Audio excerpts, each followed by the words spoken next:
Hi guys, this is Rick from Line 6 Support, and today I'm going to quickly take you through how to set up a Line 6 device. In this case, we're using the Pod Studio UX1 as an external sound card on a PC. We're using Windows XP right now. The process is very similar for Vista. Maybe I'll get a Vista tutorial up in the near future to show you guys how to do it on Vista, but right now we're going to focus on XP. So if you're on an XP machine and you want to use your Line 6 device as your external sound card, there's a couple things you need to change in your control panel. So let's go to the control panel first, and to get there you want to click on Start and you want to click on Control Panel. Some computers you'll have to go to Settings and then Control Panel. This one brought us right to the control panel. I've got my control panel set to Classic View.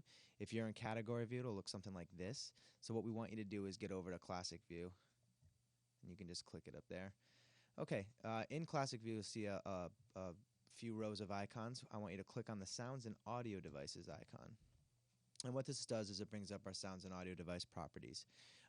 You can see I've got the Pod X3 that I'm using to record this tutorial set up as our sound card here, but if you wanted to set up anything else, you'd have to go to the Audio tab, and you'll see a sound playback area and a sound recording area.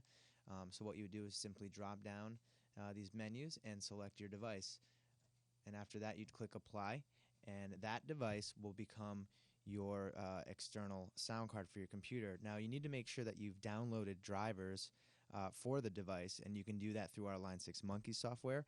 That's another tutorial that we'll have up pretty soon. Once you do that, Windows will recognize the device.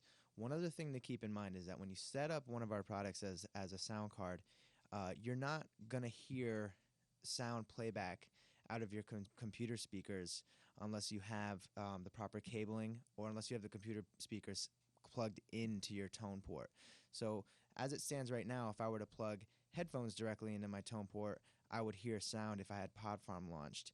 But if you have your computer speakers still plugged into your computer, you won't hear anything coming back. You need to plug your computer speakers into your tone port. You can do that a couple of ways. You can plug them into the headphone jack on the tone port or the pod using a little 1/4-inch stereo adapter. Or you can also run a Y cable out of the back of your pod or your tone port from the live or analog outs into the line input of your computer. That way you could leave your computer speakers plugged into your computer if that's what you'd prefer. So there are a couple of different ways to do that. That's a pretty popular question. We get that quite a bit. So just keep that in mind.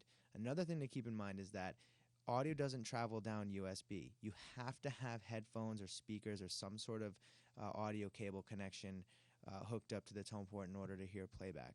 So this is the beginning. You got to set it up in Windows, and then you got to make the actual cable connections, and that's pretty much it. So hopefully this helps you guys out. We'll have some more down the road, some more tutorials. We're gonna do some tutorials on how to set up the Line 6 devices inside popular recording applications. So stick around. Thanks.